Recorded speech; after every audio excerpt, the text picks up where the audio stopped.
ning jeneng kawula cilik ku ya bisa duwe gegayuhan sing persasat sundha langit. Merga wong pinter, merga wong sing limpat, merga wong sing wegik kuwi isih kalah karo wong bejo.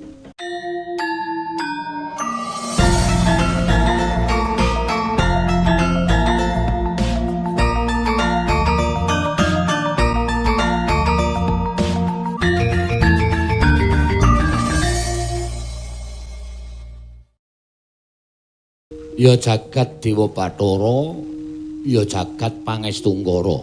Patih. Sawise satata nggonmu ngadhep ana ing ngarsaning ingsun padha raja sapraptamu te, Patih Bayu Kenara. Tansah pinanganing kawidadan niring sambi kula sawanipun ing abdi kepatihan. Namung denelan sak sampunipun kepareng kula ngaturaken sembah. Sumangga ping pangabektinipun ingkang abdi ing kepatihan mugi kunjuk sandhapada paduka. Gusti kula ingkang sinuwun. Tatampa gawe gedhening atiku ora liwat pangestuku tampanana. Kula pundhingga jimat paripih dayanana ing kasantosan. Gusti semban kula Prabu Belgeduelbeh. Tumenggung Johnny Walker. Wonten dawuh sinuwun. Saploke kowe dadi abdiku, tumuli kowe tak ganti dadi tumenggung rumeksa praja. Monggo. Padha raja sapraptamu. Tansah pinanganing kawidadan niring sambi kula kepareng kula ngaturaken sembah. Sumangga wong pambekti kula kunjuk sinuwun. Tak tampa gawe gedhening atiku. Ora liwat pangestuku tampanana. Kula mung dinggo jimat paripih dayanana ing kasantosan. Prayogakna nggonmu lungguh sampun boten kirang pamrayogi anggen kula ngabiyantu ngarsa paduka Gusti Plengkong Suwung Prabu Belgeduelbeh. Ya pancen jenise kowe iki pancen awakmu lemu, monggo lambemu ciyut. Nek omong ki maune cetha saya suwe saya ora cetha, ning ora apa-apa. Perkara kurangmu kuwi ora dadi sabab sing wigati dadi nayakaning Prabu Belgeduelbeh kuwi syarate ming siji jujur lan tansah ngayomi marang kawulane. Mekaten sunu. Mekaten sunu. Kowe ngerti, negara kuwi negara sing lagi wae madeg. Negara kuwi negara sing lagi wae madeg. Tak upamake negara kuwi ming sak iyuping payung ora jembar. Kana negaraku ya mung sak murmate ning merga saka sengkut gumreguting para kawula lan nayaka nggone manunggal tetunggalan wekasan negaraku saiki dadi tembang pocapaning para nalindra-nalindra sak jagat. Ana sing ngandhake negaraku kuwi subur, ana sing ngandhake negaraku kuwi ayem, ana sing ngandhake negaraku kuwi gemah ripah loh jinawi. Lan tanpa kanyono-nyono akeh para kawula-kawula saka negara liyan sing padha pindah marang negara Ngloji Tengara ngeyup marang panguwasaning Prabu Belgeduelbeh. Malestunipun badhe kula suwunaken mriksa. Sinuwun. Lajeng caranipun kados pundi dene paduka sampun saged ngesuwi negari menika kanthi mekaten kawontenanipun. Jane ora angel tur ora gampang. Merga ne ya sipate manungsa ki dhewe-dhewe. Kadang kala ana sing duwe sifat utawa watake menungsa kuwi kesipatan lagi entuk pewenang sithik wae dienggo sewenang-wenang, lagi entuk derajat sithik wae dienggo ngidak sing eneng isore. Lah kaya ngono kuwi ora bakal suwe, ora bakal ana. Monggo falsafah sing tak nggo kuwi falsafah menika menapa? Nah, kowe tegese patih sing kurang body swimming. Tegesipun paduka menika paring dawuh menapa? Tegese kurang pengalaman ngono lho. Ngene. Nek lek omongan ki engko runtut, to, nganggo basa kawi sing tirik-tirik ngono ae. Tumrap aku apik, ning tumrap sing ngrukokke merga wayang saiki ora dadi anu apa jenenge iki pegelaran ngene iki. Ora dadi utawa tembung kuwi jane ora dadi pokok sing baku padha ngerti lan padha paham apa isine. Inggih sinuwun. Mula wong sing kedurungan derajat pangkat tak teruske mau ya. wong sing kedunungan derajat pangkat kuwi aja banjur sumungah sesongaran. Ning pangkatmu dienggo ngayomana marang kawulane, derajatmu dienggo ngayomana marang kawula sak ngisore, wontine Prabeya, Dana, Brana Picis kuwi dienggo bisa dirasake marang sapa wae. Ngaten sinuwun. Nadyan negaraku kuwi ketok endah. Nanging aku kuwi duwe penemu. Kawulaku ya kudu tentrem, kawulaku ya kudu mukti. Sing ketok endah ora mung negarane tok, ora mung kratone tok. Muspra tanpa guna nek kratonku katon magrong-magrong dumadi saka Jamrud, Hergeni, Mutiara, saka Kencana. Ning kawulaku padha keserakat. Kuwi ya ora apik. Mula mukti ning Nalindra iku kudu dibarengi karo mukti ning kawula. Ngono. Nadyan Nalindrane nuwun sewu, kratone ora katon endah, ning kawulane katon urip mulya tentrem. Kuwi nek tumrap aku wis cukup, wis apik. Mekaten sinuwun. Negara katon sentosa, negara katon apik kuwi yen to telu-telune ngatunggal kuwi manunggal dadi siji. Tiga-tiganipun menapa kemawon. Siji ratu, loro Narapraja, telu kawula. Inggih. Arepa Nalindrane wis apik, Nalindrane wis jujur, Nalindrane wis adil, ning nek nayakane senengane ngenggokke marang dawing Nalindra wekasan sing apik ming ratune tok ning nayaka lan kawulane dadi ora apik merga kawulane nut karo dawing Narapraja mongko Narapraja ora mastuti dawing ratu. Inggih. Semono uga ratune nuwun sewu ora pati apik ning nayakane becik kawulane bakale dadi becik. Ning ora kok saka ratune sing budidaya kawulane becik ning kabeh mau dumadi saka nayakane. Oh, ngono. Sing katelune ratune wis apik, nayakane apik, kawulane angel didandani. Lah kuwi ya perkasa. Inggih. Mula saben-saben ana kawula sing mlebu ning negara Ngloji Tengara iki pancen kudu diteliti sing kanthi tenanan. Sing penting kuwi kudu nggawa surat kelakuan baik. Nek pancen wis tau tate duwe keluputan, tau tate nandang keluputan, aku semelang nek nganti mengko kumat meneh. Dadi upama ana sing mlebu ning Ngloji Tengara wis tau ngrasake jeruji sel, kuwi ya kudu dipetung sing aja sak kepenake dhewe. Mergo wong kaya ngono kuwi kapok ngarep ning mburi, ayo. Nek ngarep ketok apik, nek ngarep ketok sendika ning nek nang mburi, wah nyemelangi malahan. Inggih. Mekaten sinuwun. Heeh. Lah, iki ngene ya, Te. Sak pejagonganku iki karo kowe iki janjane ora kok ngrembug perkara negara iki ora. Lajeng dipun rembag menapa. Nah, gandeng negaraku saiki wis kondang, kabeh wis padha ngerti karo Prabu Belgedwelbeh, aku duwe misi. Waduh. Misi menika menapa? Misi bolongan irung dipejat siji. Terus dibanterke ngono mak cerot ngono kuwi jenenge misi. Wah, sinuwun menika kok ngendikanipun kok kados mekaten lho. Misi iki duwe gegayuhan, tegese duwe cita-cita. Mekaten, gegayuhan. Heeh. Misi kuwi ora kejaba amung kepengin nentremke jagat. Gandeng negaraku iso tak tentremke. Mula aku pengen nentremke jagat. Aku kok duwe pangimpen utawa duwe impen donya iki tentrem. Antarané negara siji lan sijine ora padha bentak sirah, ora padha sikut-sikutan, ora padha regejegan.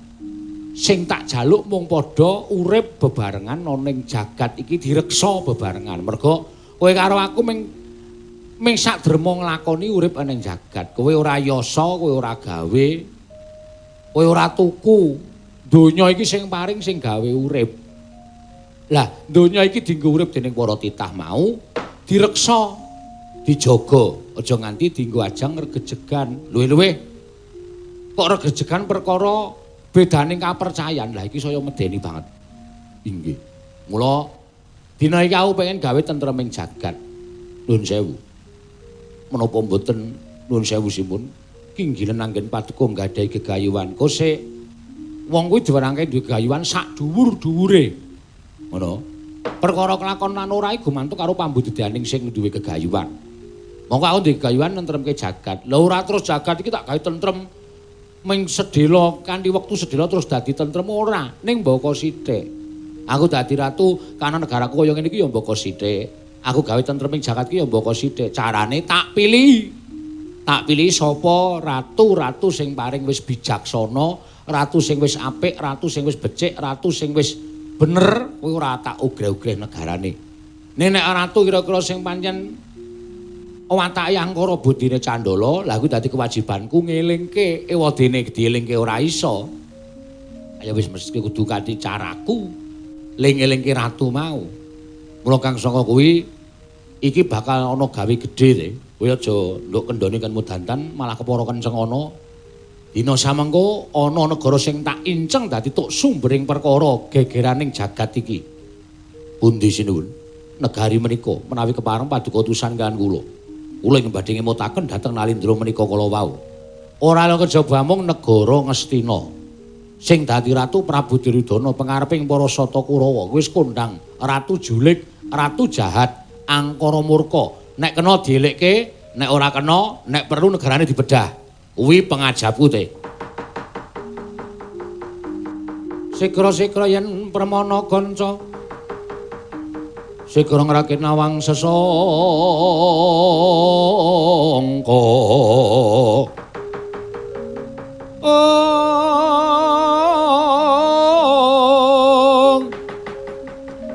Nalindra Makmarwa sing sang Katri Kumulung. Katri Kumulung mangrempak ing wadya Onghok.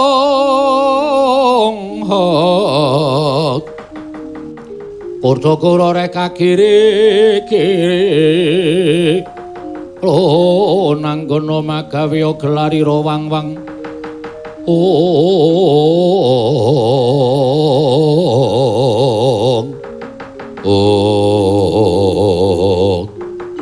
Lajeng menapa ing abdi kepatihan ingkang kautus supados wonten negari Ngastina? Sapa meneh? Ya mung kowe sing pantes kudu tak utus marang negara Ngastina.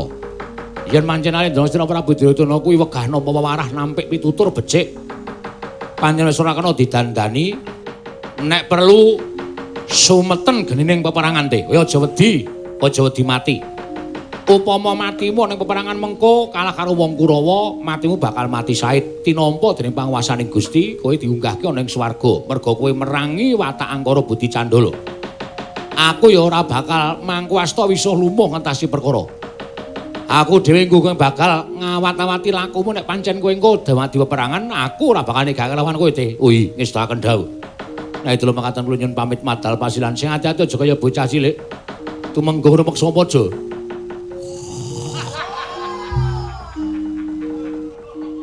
Tumenggung remeksa praja.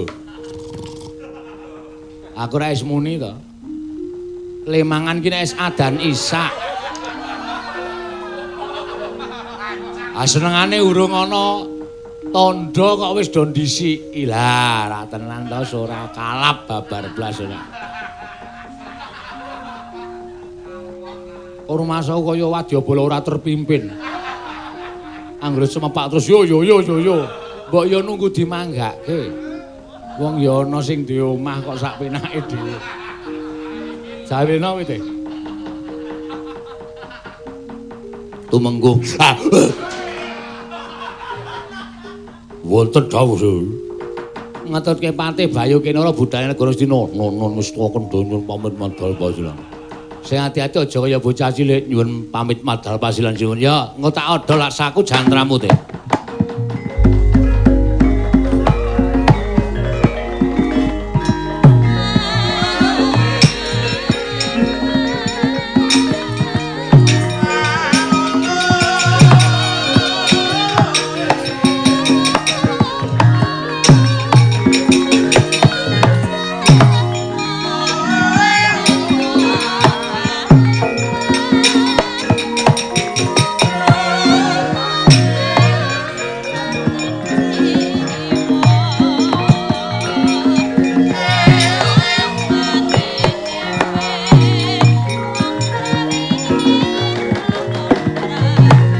Dewa Bathara wae lah.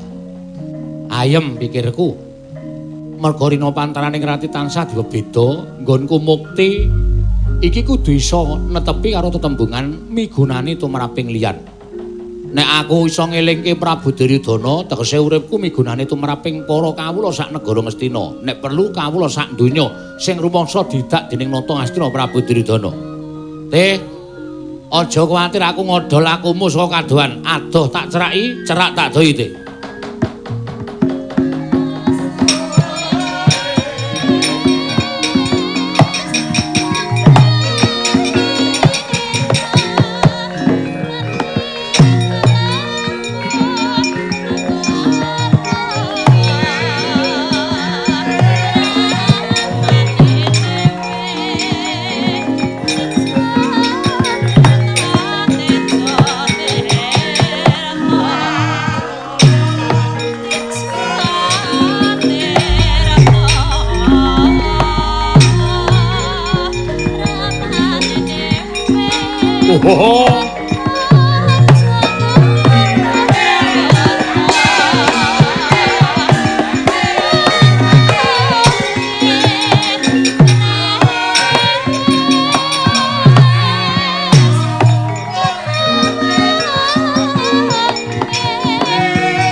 Rekat lampahing rata tanpa antara prateng suku ning argeram kang tumingal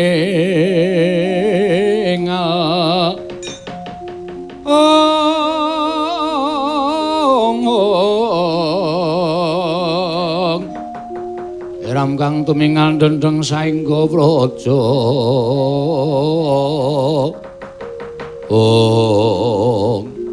tumenggung rumeksa praja wonten pangandika ngadhawuh Gusti Patih wonten timbalaning Sanata Prabu Belgedhelpe kenen ngrakit urmanti ning perjurit ing samapta ing gati sawiga ing diri budal marang negara Ngastina ing wigati ngelingake marang Nata Prabu Duryudana supaya bali marang dalan ingkang bener bali marang pakarti ingkang utama. Ewadene wis ora kena didandani lan ora kena dikandhani. Kowe lawan aku dikeparengake sarwa diparingi Purbawasesa supaya nggecak perang negara Ngastina. Lho to. Malah kula astunipun boten dong lan boten ngertos pirembagan wonten madaning pasewakan mau sasampunipun Gusti Patih sampun paring dawuh. Ing mekaten menika kula wau kula namung sendika ndederek kaya Jawa wedi mati mboten badhe ajrih pejah jer tiyang gesang wonten ing alam padang niku namung nenggo benjang menapa tumapakipun lan benjang menapa dipun pundhut dening panguwasaning Gusti. Syukur bagi jiwa kula menika jiwa perjurit. Upamiya kula menika pejah wonten ing paprangan inggih menika ingkang kula ajeng-ajeng rinen pantraning dalu. Bagus. Ya kaya ngono sing tak karepake. Nadyan kowe kuwi blegermu, tata lair, pewujudanmu pancen beda lawan manungsa liyane, nanging jebul aten-atenmu ora ngira ibarat kaya bumbung isi madu, kasinggihan madu tawur. Iya pancen. Ketapno para prajurit kabeh pilih ana sing gamben-gamben, aja nganti ana ingkang gawe kuci waning Patih Bayu Kinara. Aku dhewe minangka dadi jucing ajurit monggo Gusti Patih kula dherekaken wonten wingking. Ayo tumenggung rumeksa praja.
Kembang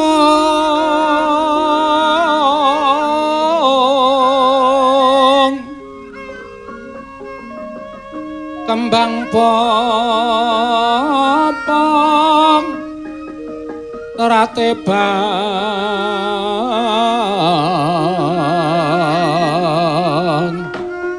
ora bu Poko Prabu Mandura adamel bombong raos sing manahipun ing Rai Ngastina dene paduka sampun kepareng rawuh wonten negari Ngastina Koko Prabu Yayi kadangipun kakang sasampunipun kula tampi timbalan nuwun paduka Yayi Prabu sumengko raos sing manahipun ing Raka ing Mandura daya-daya kula sowan wonten negari Ngastina mastuti timbalan paduka Yayi wonten menapa boten kinten babar pisan bilih sampun wonten 3 ngari kelenggan sak menika kula nyumpena Koko Prabu lho nyumpena li kasinggihan mekaten ingkang kababar kawursita madaning pasumpenan boten sanes kejawi namung negari Ngastina menika kados keblabak banjir ludira ingkang ngendhangaken dampar kencana Koko Prabu ordining pasumpenan menika menapa lho nuwun pamunten menawi sak ngertos kula negari Ngastina menika sampun kadunungan wujuding inggih menika pujangga ingkang sakalangkung limpating kawruh mumpuni ing saneskara boten sanes kejawi namung Bapa Penembahan Durna ing atasipun namung njlentrehaken babakan pasumpenan kemawon teka paduka Yayi Prabu dadak ndangu dhateng Raka ing Mandura mbok inggih keparengani bali dhateng Paman Penembahan Durna ing Sokalima menika mbok menawi langkung pana rayi ngaten paman ih kasinggihan mekaten kula nuwun sewu lho wonten pendhita ingkang monyor-monyor lenggah wonten negari Ngastina mongko saben wulanipun dipun paringi prabeya saking negari Ngastina kok perkara impen kemawon kok panjenengan dadak ngrawuhaken anak Prabu Mandura mbok inggih pandhita ing lenggah wonten negari Ngastina menika dipun dangu supados makarya mboten kok namung tengak-tenguk menika tumrap kula kok nuwun sewu mboten jumbuh mboten sak traju kalian dedana ingkang sampun paduka maringaken Badana wonten dawuh kula mboten badhe ngambali menawi dados aturipun ingkang putra Ngastina Badana sampun ngertos babakan pasumpenan ingkang paduka lampahi menika nggih kasinggihan mekaten kentos waluh gembol monyor-monyor duning dungkul wana dadi alas-alas dadi wana. Menawi babakan pasumpenan menika kala westunipun leres ngendikanipun anak Prabu Baladewa kedahipun paduka mboten sisah. Keraya-raya ndangu dhateng sowani rawuhipun anak Prabu ing Mandura. Liripun kula sampun mangertos kok nggih werdinipun pasumpenan menika kala wau kula etang. Mawi etangipun tiyang lampahi pasumpenan inggih menika titiyani gandayani puspa tajem utawi kacitra kasudarsana kadara dasih.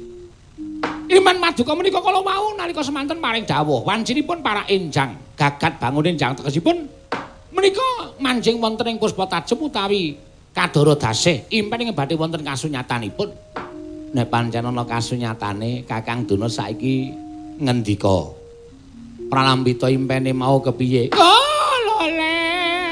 ora lola-lole iki gek dijlentrehke ndang kaya ngapa werdine nek ming dienggo lola-lole iki ming entek-entekke wektu. Loh, ngono ta, Cepate? Iya. Ya nek pancen kaya ngono nuwun sewu, Nger. Impen panjenengan menika mancing wonten puspa tajem menika impen ingkang badhe andara dasih tegesipun badhe kababar dados kasunyatan. Wondene impen menika kala wau werdinipun kendang dampar kencana awit kablabak toya ingkang bena mongko toya menika wujudipun rah. Rah menika saking werdi raharja menika mumpuni menika memayu dados rah menika kala mau tumrap kula menika werdinipun sae mergi rah menika nuwun sewu panggesangan tiyang mboten gadhahi rah menika mboten badhe gesang mboten badhe saged gesang wonten ing alam padang dados menawi negari sedaya keblabak banjir getih menika kala mau tegesipun panggesanganipun para kawula panggesanganipun para nayaka punggawa sedaya menika mangke badhe saya wonten indakanipun. Inggih. Dampar kencana kendhang kaprajondang. Nah, dampar kencana kendhang kaprajondang menika anak Prabu badhe kathah angenipun dolan-dolan. Amargi gak dampar menika dumugi mrika-mrika tegesipun kula nuwun sewu lho. Panjenengan badhe dados Nalindra ingkang wiyar jajanipun. Amargi dampar menika panguwasipun Nalindra, pelengganipun Nalindra. Nek dampar tekan kono-kono, tegese panjenengan saged nglenggahi dampar mrika-mrika. Dampar Nalindra kono, dampar Nalindra kono menika. Mengke menika badhe dados kukupanipun anak Prabu Ngastina, kukupanipun panguwasipun anak Prabu Duryudana. Lho, menika nggih. Wertinipun impen menika sae nggih, sae. Rekat lampahing rata tanpa antara prapteng sukuning arga ram kang tumingal katrenjo swaning sang Bayu Kena Rakaya jingak kang samya mulat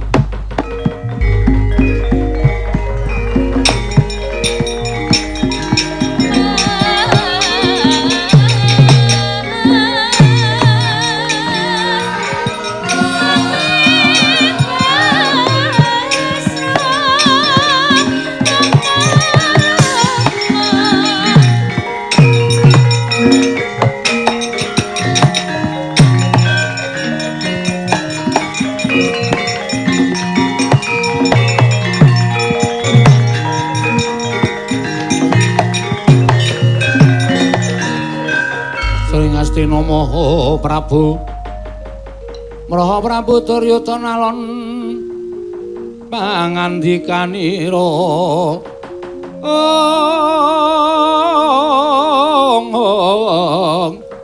Duhari ningsun Werkudara den kapareng kene jagat Dewa Bathara Prabu wonten dawuh wonten satunggiling nayaka ingkang wantun minggah monggo tanpa tinimbalan Yai tumunten katimbalan menawi katosipun ayaka menika sowan monggo tanpa tinimbalan menawi sekintenipun sedyanipun menika sae Yai Prabu kedah nglenggahi bawa leksana nanging menawi namung bebuthek banyu bening sampun ngantos tumut-tumut ing raka ing mandura ing sakah ngunduraken dhateng nayaki ngatemben sowan menika ora bulenggah prayogi ngestaken dawuh Kisana jeneng para kuwi sapa dene mungganing datel negara Ngastina mara gaging aku nun amit pasang Kalimantabi tinebine ing lodune Dimawahing tawang-tawang menawi paduka dangu dhateng jasad kula menika wingking saking negaring Ngloji Tengara adminipun Prabu Bel Gedhuelbe pangkat patih nami kula pun Patih Bayu Kinara kasinggihan mekaten wigatine apa dene sira sowan mongko tanpa tinimbalan sinuwun wanter pengendikanipun Sinuwun Prabu Bel Gedhuelbe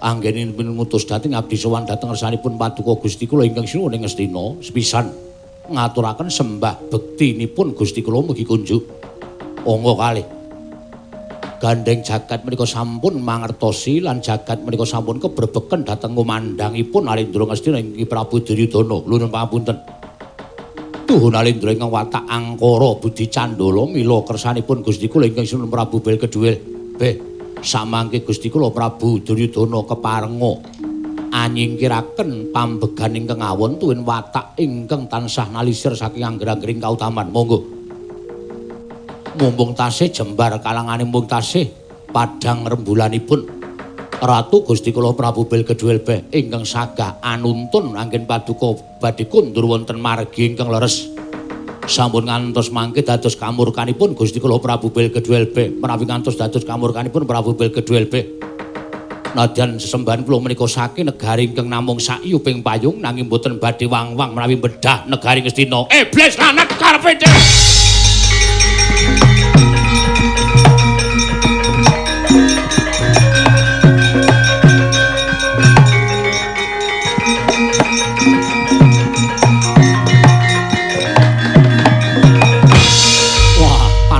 jajalan Sukretaning Bawana wah menungso ora tatanan wah dalah kok ora ngilo karo githoke ora nyawang karo cengle keparet ing atase Ratu Gusti mugi Nalindra anyar Nalindra Prabu Bel Gedhuelbe lagi nata Nandra Prabu Waladewa wae lagi ngerti iki jeneng Prabu Bel Gedhuelbe lah kok wani nyelangkrak marang Yai Prabu Duryudana apa ora weruh Paranata Ngastina Prabu Duryudana kuwi Nalindra ingkang gong binathara jagat nganti kebrebeken marang kumandhange Yai Prabu Duryudana lah kok mung dielekke karo ratu cilik sing jeneng Bel Gedhuelbe Bayu Kinara ora sak traju ora sak babak yen to kowe matur ngeseng Yai Prabu Duryudana ratumu kon tekan kene ratumu kon tekan bel kedua LB. Yen pancen wani elek-elek karo Prabu Duryudana cuk lakon tutanggo keset ndase Prabu bel kedua LB malat.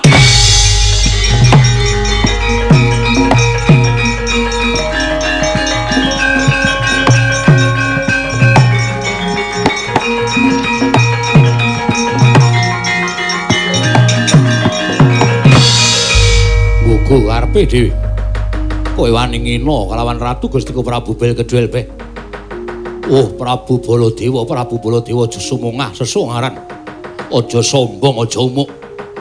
Nadyan kowe Nalendra, Hyang Agung, jagat nganti kebrebeken marang kumandhange Prabu Baladewa. Nanging aja sok ngendhak marang sak sepapadaning ratu, aja sok ngembe karo sak pepadaning ratu. Ora usah dadak kowe adu arep karo Prabu Bilgedwelbe. Bayu Kinara sagu mbondo tangan. Wah minggal glancang nenggala mati.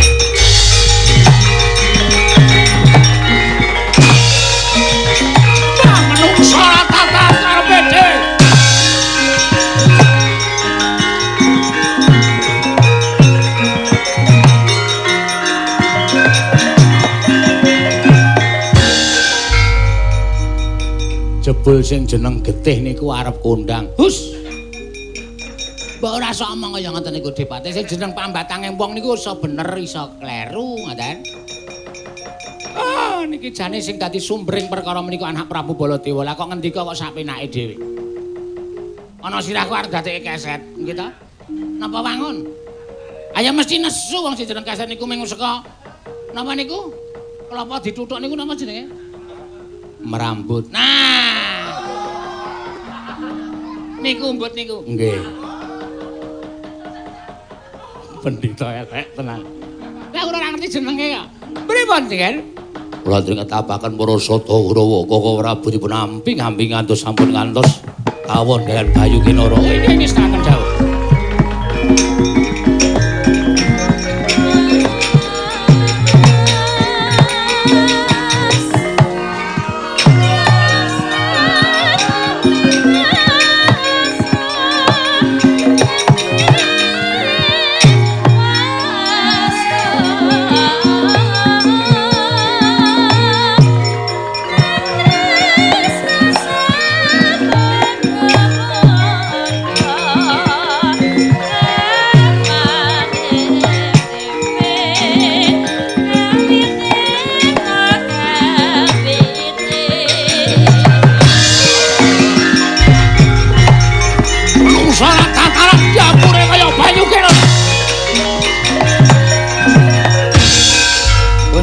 Baladewa, kowe nantang karo aku.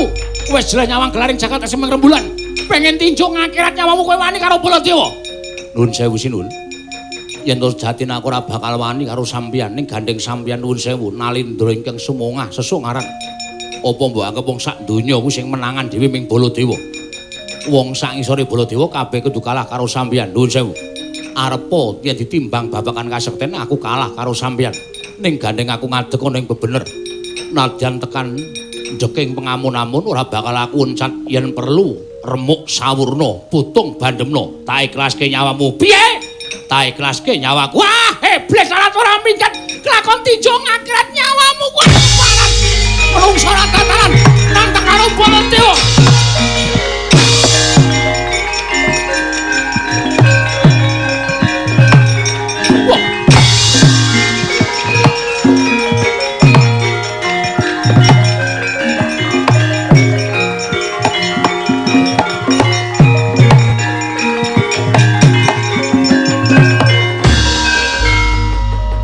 Meneng kendel datanmu bah datanmu sik Sang Bayu Kinara nalika semanten ing cipta lamun anan Dinata Mandura Prabu Baladewa tangeh bisa unggul juriting Sang Bayu Kinara mila sigra madheg jaya kemanden asta den tumpangake dada angrapal mantram sakti tingkem kang netra tanun ingkang pinanteng wong panguwasaning dat kang murawing dat dadak sakoleng mangke kawis tingal wonten pletiking agni ingkang medal saking tutuking Sang Bayu Kinara saya gedhe sak lumbung Bandung bubar para sata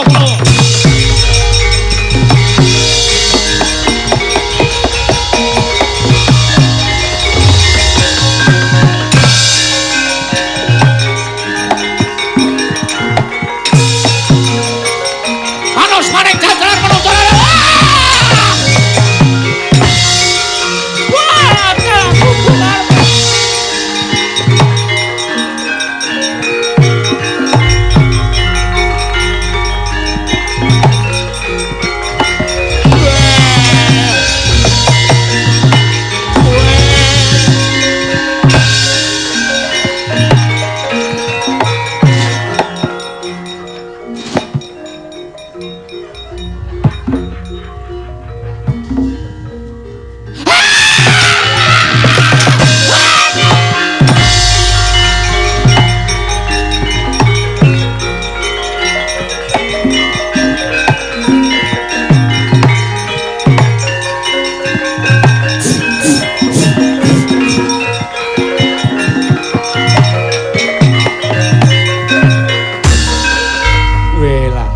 Bayu Kenara ora kena disangga enteng Kakang Durna.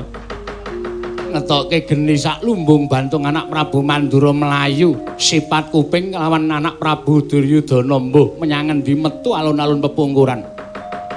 Metu sasana inggil. Nggih. Sampeyan ora ngerti kok Dik Patih. Ketake kula niku kaya kepenuk kena angin alun-alun. Nggih. Liyer-liyer. Kula ngerti geni terus melayu sipat kuping. Ora ngerti wong kula merem. Oh.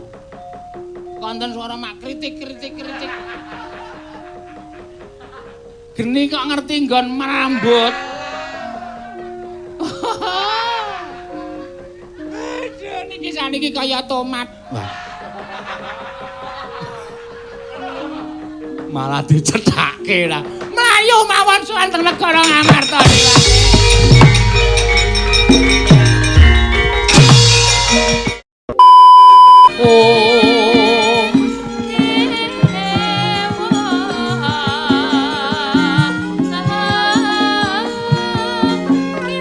Pambang Pantepasulan upamaneka lintang tulya kusumayana sumawur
malang wanaglar pandhan muncar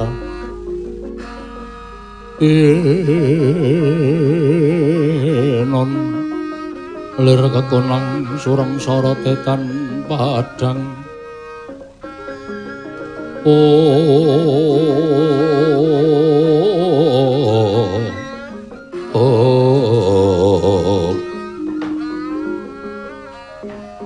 Koko Prabu Sarawu paduka Kanjeng Koko Prabu estunipun namung badhe kula suwuni priksa krana dinten sakmangke jagat menika ngantos kebrebeken kaliyan ngumandhangipun Alindra enggal ingkang mapan wonten ing praja Ngloji Tengara ingkang sayektos akarya reking para Nalindra satemah sami raosan babagan Alindra menika kala wau Yayi kula nuwun mapunten nadyan ingkang raying Dwarawati semanten ugi Projeng Dwaraka sedaya para kawula samya hujat krana ngawuningani pekabaran inggih menika Nalindra Ngloji Tengara ingkang jejuluk Prabu Belgeduelbeh mongko nyatanipun ngumandhangi Nalindra menika kala wau mboten damel kuwatosing para Nalindra tuwin para kawula awit Nalindra menika kala wau miturut pekabaran ingkang sampun kula tampi tansah teteken ati suci pepayung budi rahayu anjejekaken adil tuwin bener. Koko Prabu kasinggihan mekaten. Malah ingkang mekaten kaselak raos ing manahipun ingkang rayi ngamarta pun Darma Kusuma. Menapa mboten langkung prayogi menawi para Pandhawa sambet memitran lan Prabu Belgeduelbeh inggih Nalindra Ngloji Tengara. Krana tumrap ingkang rayi ngamarta menawi punta sakadang saged sesambetan kaliyan Nalindra ingkang tansah angen-angen dhateng kautaman miwah kabecikan kanwandi saya kukuh bakuh kekuatanipun Nalindra ngamarta nuwun kadang-kadang paduka para Pandhawa Koko Prabu miyat langening kalangguan aglar pandan moncar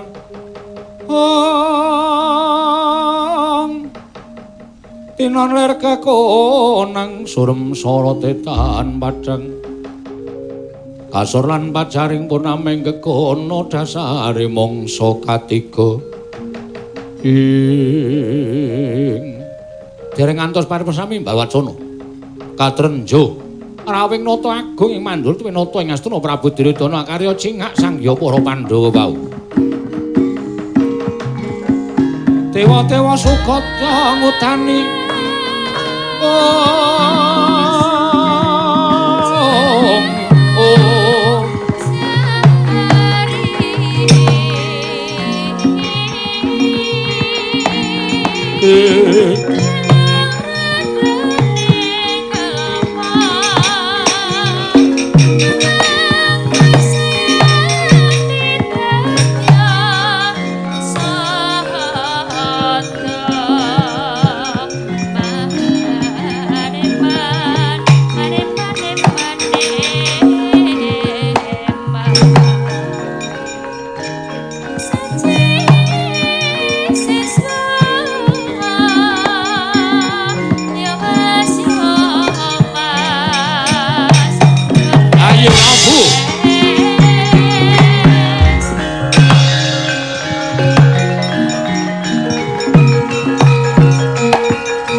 Baladewa Narapati tuwin ares Sora Kresna langkung tresnanira marang Diapanon Cinawi ing Koko Prabu sumengko tindak paduka Kanjeng Koko Prabu ing Mandura miwah Koko Prabu ing Astina wonten menapa dene rawuh wonten negari Ngamarta Koko Prabu walah Yayi sewu sekalapatanipun ingkang Raka Tadawadana. Sowan kula nganti dhateng Hyang Prabu Duryudana menika sayektos namung badhe nyuwun senjata pitulung tumbak kenceng dhateng kadang-kadang kula para Pandhawa. Yai Prabu mugi kepareng mbantu dhateng putripun ing raga ing Ngastina Punduryudana. Mengko suraos kados pundi dene paduka paring dawuh mekaten, Yai. Menawi Pandhawa mboten sak biyantu kalian kula lan Yai Prabu Ngastina tan wande negari Ngastina mangke bedah. Negari Ngastina bedah dipun kukup dening Nalindra enggal ingkang nami Prabu Belgedwelbeh saking negari Ngloji Tengara. Nyata Nalindra ingkang sekti kalintang jayaning perang. Dereng ngantos kula abenajeng kaliyan Prabu Belgedwelbeh nadyan nedaya abenajeng kaliyan patihipun kemawon. Sampun ngedalaken pengabaran ingkang mawarni-warni.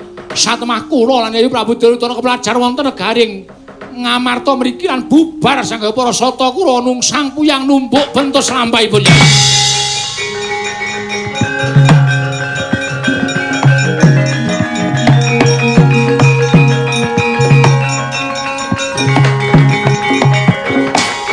Mengko suraos kados pundi dene mekaten pakartinipun Prabu Belgedwelbeh.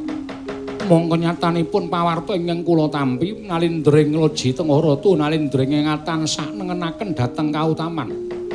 Lah kok teka mekaten babaring kasunyatan kula Prabu. Wah, samenawi kula jlentrehaken sak mangke nadyan saratri menika mboten badhe wonten pundhatipun. Sawanipun Bayu Kenara anggenipun badhe mbedah negara Ngastina, Yayi. Ngemuti beli negari Ngastina menika kagunganipun para Pandhawa. Menawa Pandhawa badhe mentala nyumurupi negari menika dipun jeki dening Nalindra Ngloji Tengara Prabu Belgedwelbeh Werkudara Janaka pun kakang bantunen, Yayi.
Janjane iki do ngopo to?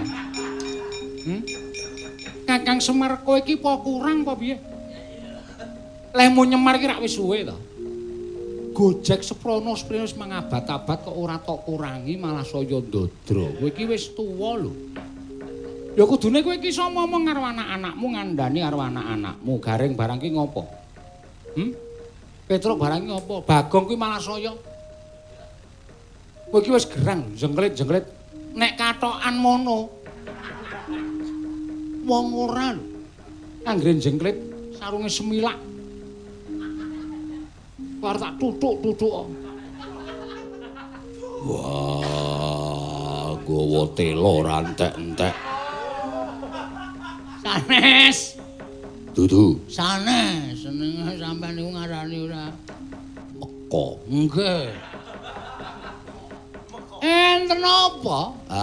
Kok ngawe kalian ing abdipun Semar. Kakang Semar, pripun? Kowe ngerti kondanging Nalindra Ngloji Tengara Prabu Belgedwelbeh. Sinten niku? Nalindra ing kondange watak Sadu Budi. Sadu. Sariki enten jenenge Sadu. Tegese Nalindra ingkang watake becik. Nanging lah kok dina samengko beda karo pawartane. Lah beda pripun?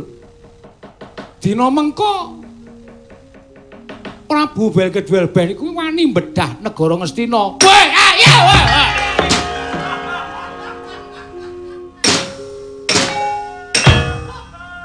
Jing kaget aku wae. Kowe bengok aku keboyo. Saya Bagong Srana ora jamak-jamak nganti mak crit.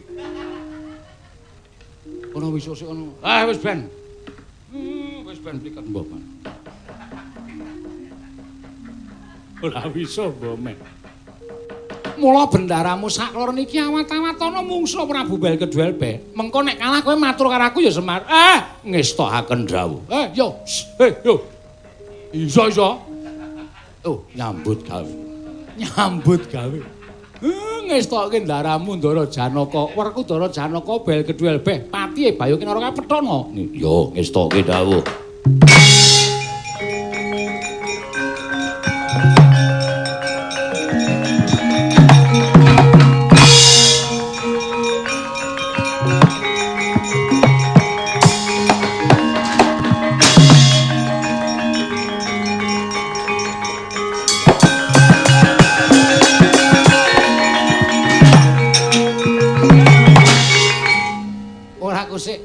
Bapakmu kae mengarep rono kok dadak mundur sik. Ha nika torpedo.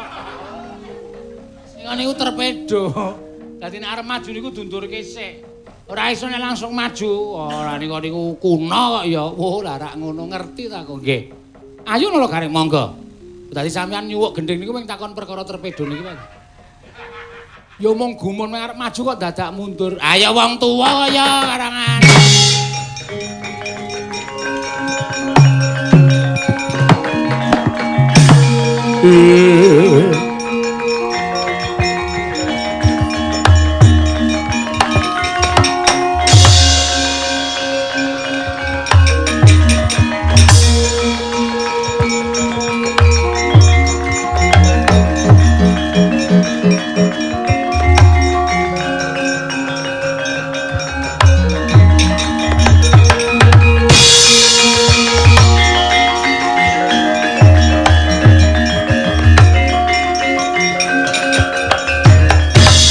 Kunjang sing langit kelap-lapaton lerkin saking risang mawe gandrung satriya bagus apa ana wujuding pawongan maju ning Mabaratan srayaning wong Astina srayaning Koko Prabu Duryudana kowe sapa takon karo aku Bayu Kinara Patih Ngloji Tengara nggih Prabu Duryudana rangkete tangane tak kerincunge sing leboke pakunjaran ratu sing wis wegah nomo mewarah nampik pitutur becik wajib dileboke pakunjaran dikapokake uripe Duryudana mati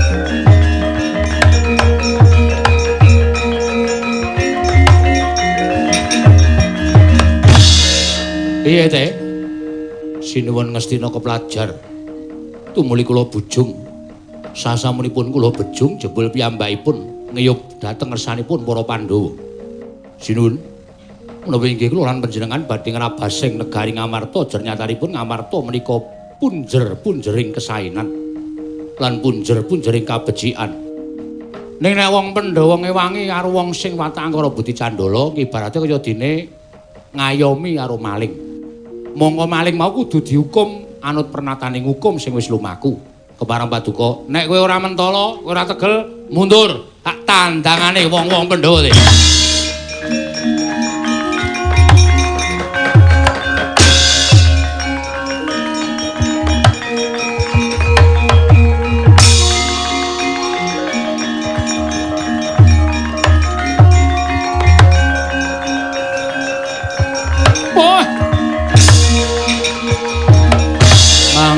Anggro sesumbar lindo bumi kunjing kumaludha kundur ketup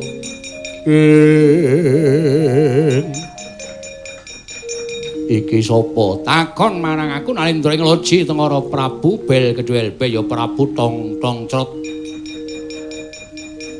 Sapa iki Raden Janaka? Ngerti karo aku sing ora ngerti aku apa? Ratu sugih, pinter, mblegedu. Ora kurang apa-apa. Ayo Prabu Duryudana tak jaluk. Kelakon boyong Koko Prabu iso nyempal bau kiwa tenganing Janaka. Ah, sempal ganing atiku.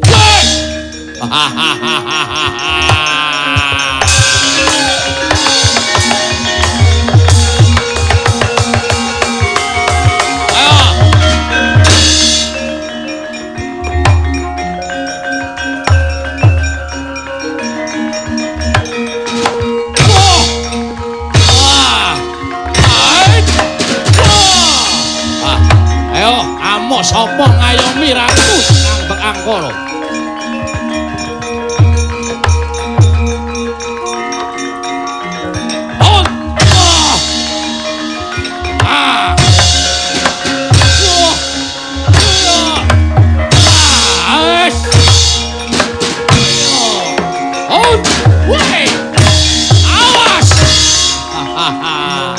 Ayo Prabu Tontongsot.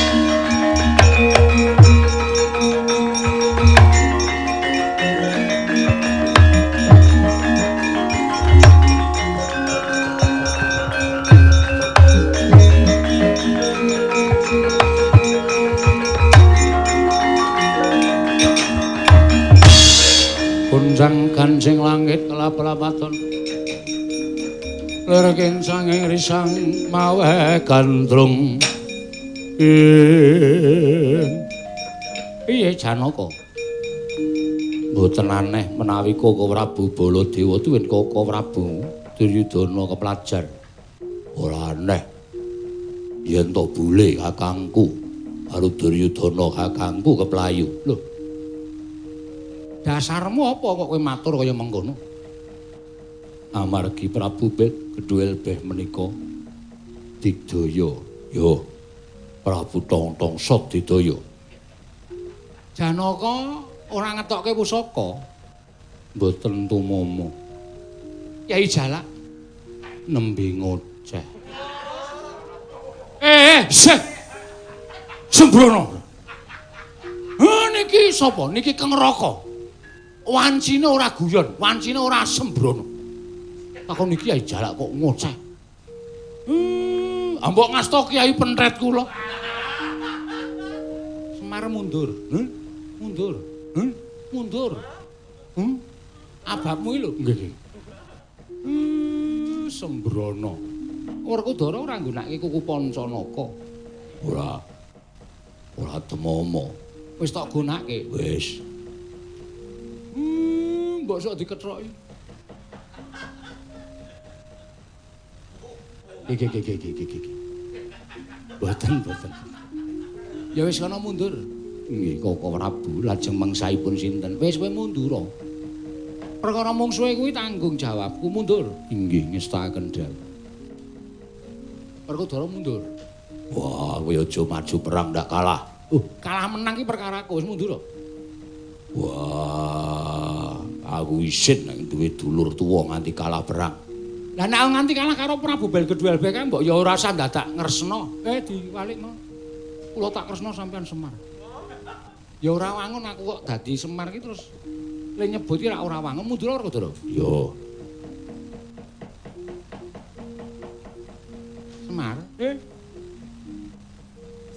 anakmu telu kono mrene. 3. Ora wae loro wae. 3 napa loro? Loro wae. Gareng karo Bagong. Lah Petruke ora takon nyambut gawe, Gareng karo Bagong wae kon rene.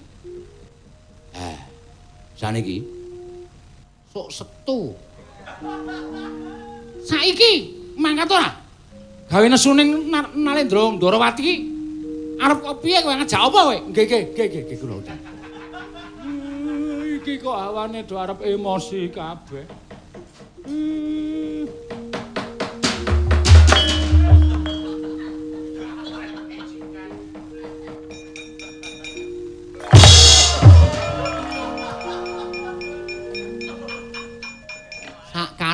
Sakarepmu. Kowe mlaku arep nduduk lemah sakarepmu.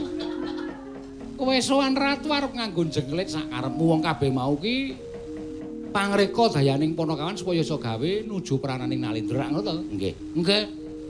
Ah, nek wis tekan kene kowe tak nehi gawean. Napa? Ning kula ora iso lho nek nyampur niku ora iso lho. Sing pinter nyampur niku perbandingane Bagong bangone 1/4 ngoten niku bisa. Terus gampinge sepira niku Bagong niku wis kulino. Nek kula ora iso yakin mbok sumpah tur awak kula ya ringkih. Ora perkara kuwi. Kowe lek karo Pandhawa tresna iki lahir batin apa ora? Lho lahir batin lho tekan seperti iki kula ngetutke. Ora duwe pangarep apa-apa ming sak derma nglakoni minangka darmaning wajib. Nek pancen tresna saiki kowe tak kongkon, nggih. Ratu Ngloji Tengara Prabu Balkedul kae dipateni. Waduh. Wis kono. Lah kula kowe ya karo Gareng wong loro. Wis mangkat to. Iso mati saka kowe, ora iso matine Prabu Balkedul beh. Saka Ngloji Tengara pecah sirahmu. Pateni dhewe. Senjata cakra. Oh. Bojone Rukmini.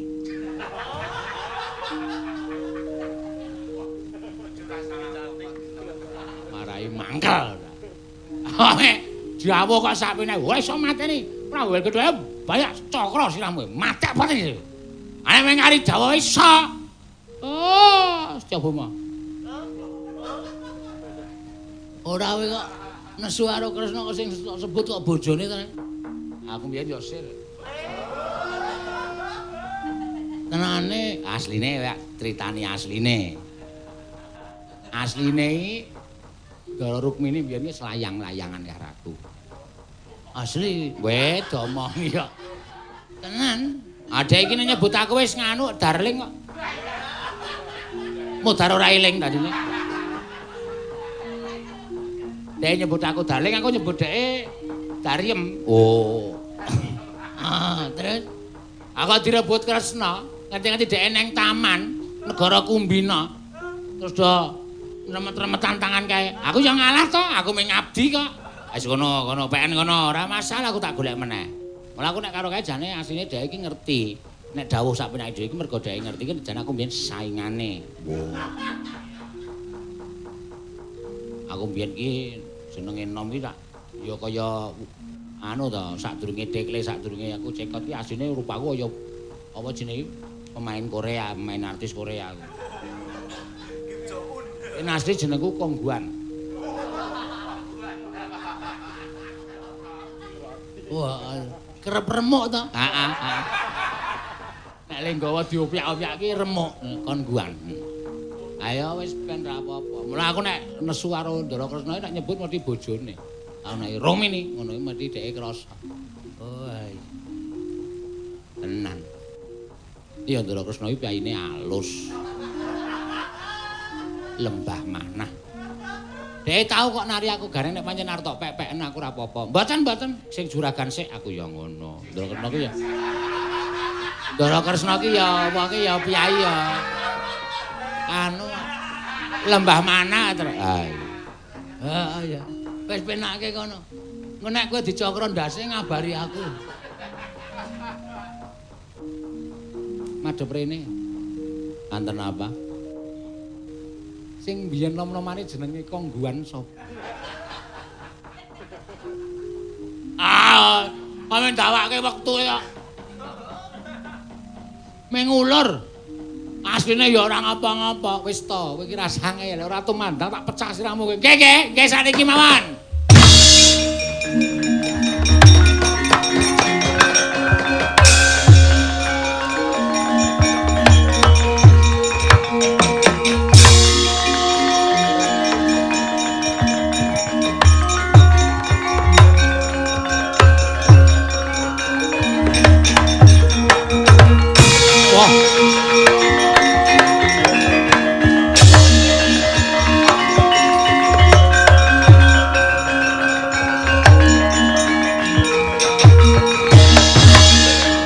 Sapa iki?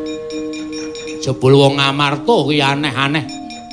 Mbok menawa iki kawin silang antaraning Terwelu karo menungso. Sing mburi iki mbok menawa Kawin silang antarané kirik karo menungsa. Kirik matamu ya ora. Tak penamu desa wae. Prabu Bel Kedhuel Beh. Nalindra ing Loji Tengara. Kowe ora usah mungsuh ndara-ndaraku Pandhawa. Ning mungsuhku Wa Aini. Kuwi basa apa? Aku jaman isih dadi kongguan biyen. Ngomong aku senengane Wa Aini. Wa Aini tegese apa? Aku mungsuh kowe. Wah. Koplo. Wa Aini aku mungsuh kowe. Aku mungsuh kowe iki lut mairut ndut mairong. Iya ngawur ora. Aku nek mungsuh wong-wong sing jane kepengin lucu ning ora lucu. Weh. Samplok ora. Kok ngene iki penggemare akeh, Bel. Padake ora. Nyepeleke karo aku apa piye wae? Terus gawe geger kalon Galawarta. Mungsuhmu aku mati mudar. Ayo Reng ya.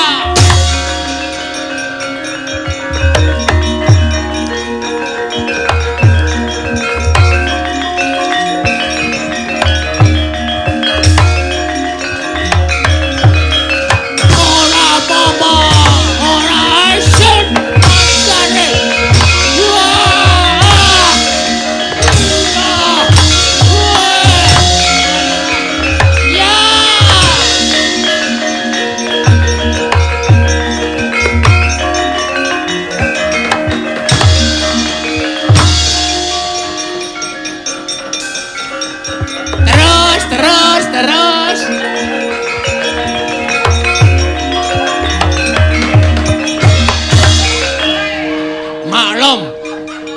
Harap maklum.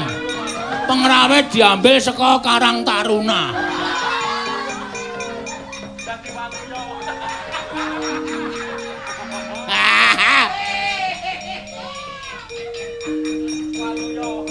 Kapok ora kowe. Kapokmu kapan kowe? Ya ya. Nek ora ngono ndara iki piye? Iki wae sapa mestine ana sing duwe. Anggape sakem aja yo, sikep kowe. Sing kenceng lho, Gong, sing kenceng. Ora sikep rang. Iki punyaku. Ora dunyet-dunyet. Akhirnya tangane Bel Kedhuel Beh. Tangan kok cendhek. Ora ana drijine. Mula ken mau tak alus kok ngepel terus.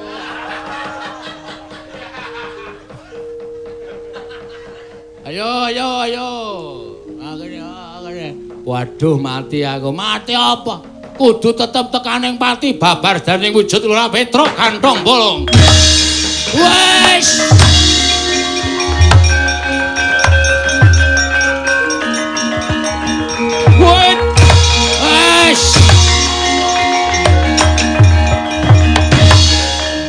Wes leren. Ngantel ora.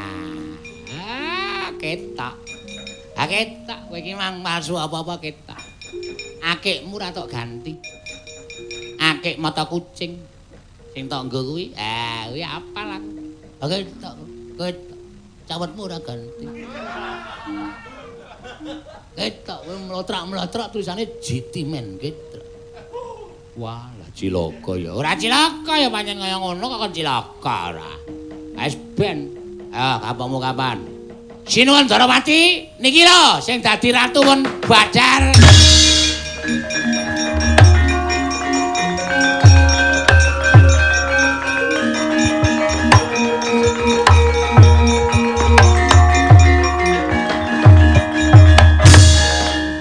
Petruk kowe kok kuat dadi ratu? Mundi pusaka ngamarta sinuwun. Wah, dalah mula Jaya Prabu nganti bingung penggalihe koncatan pusaka. Nggih. Lah kok iso nggawa pusaka? Lah nalika sinuwun masrahke kula ken nggawa wangsul teng negari Ngamarta kula niku mung pengin nyoba. Jadi nek kedunungan pusaka niku iso dadi ratu, iso dadi apa-apa. Lah kok nyata. Lah pusakane apa isih tok gawa tesih.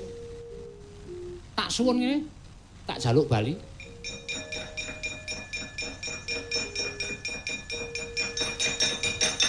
Reng. Ayo. kemeng jukuke kok. Oh, mesti arep dadi ratu. Dadi ratu kuwi kena lakone suwana dhewe ora. Petruk tangane bar nyekel pusaka isih antep Pusaka kok nggo rebutan kaya nuk.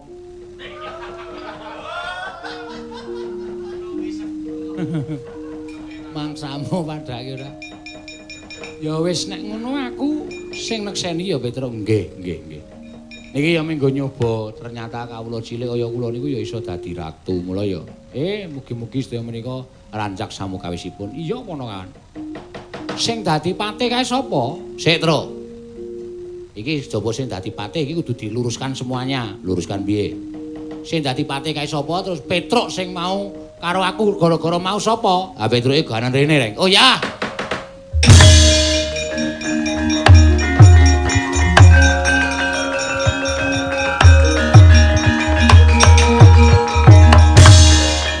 Salin. Kowe gaweanku. Ora salin totok sirahmu.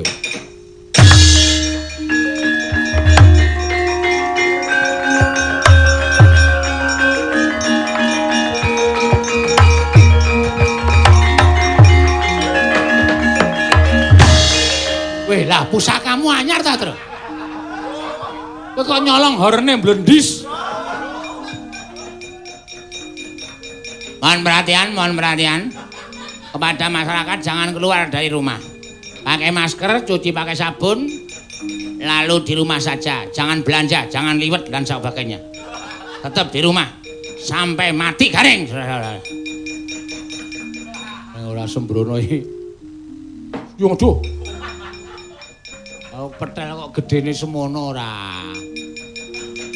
Kae patihku tak kone ganti. Sapa patihmu? Tak kone rene.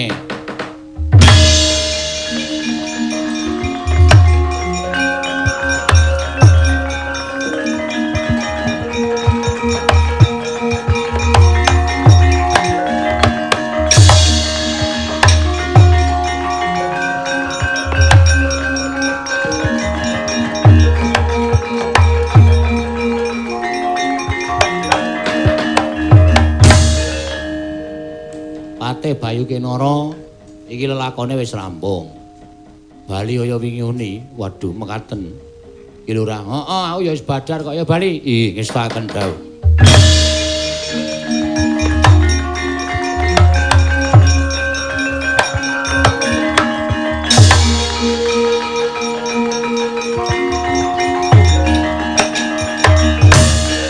Wajang keparengipun ados pundi? Wis badar.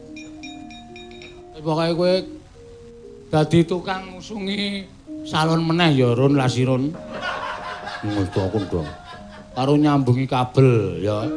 Pokoke nyambut gawe sing tewaju. Wis badar.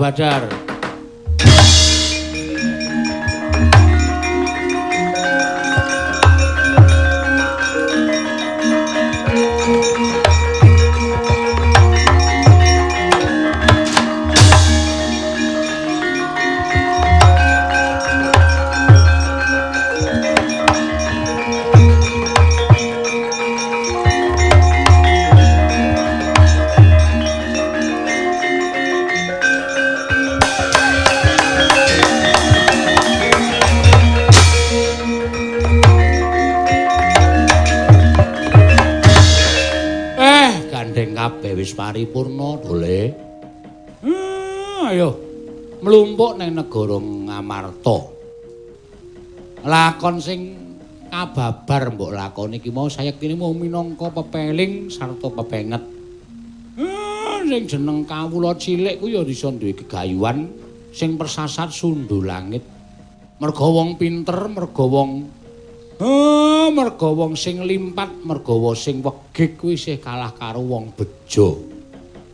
Arep saka kawula ning nek kedunungan bejo, wah kuwi iso tekan sing dadi sediane, Petruk.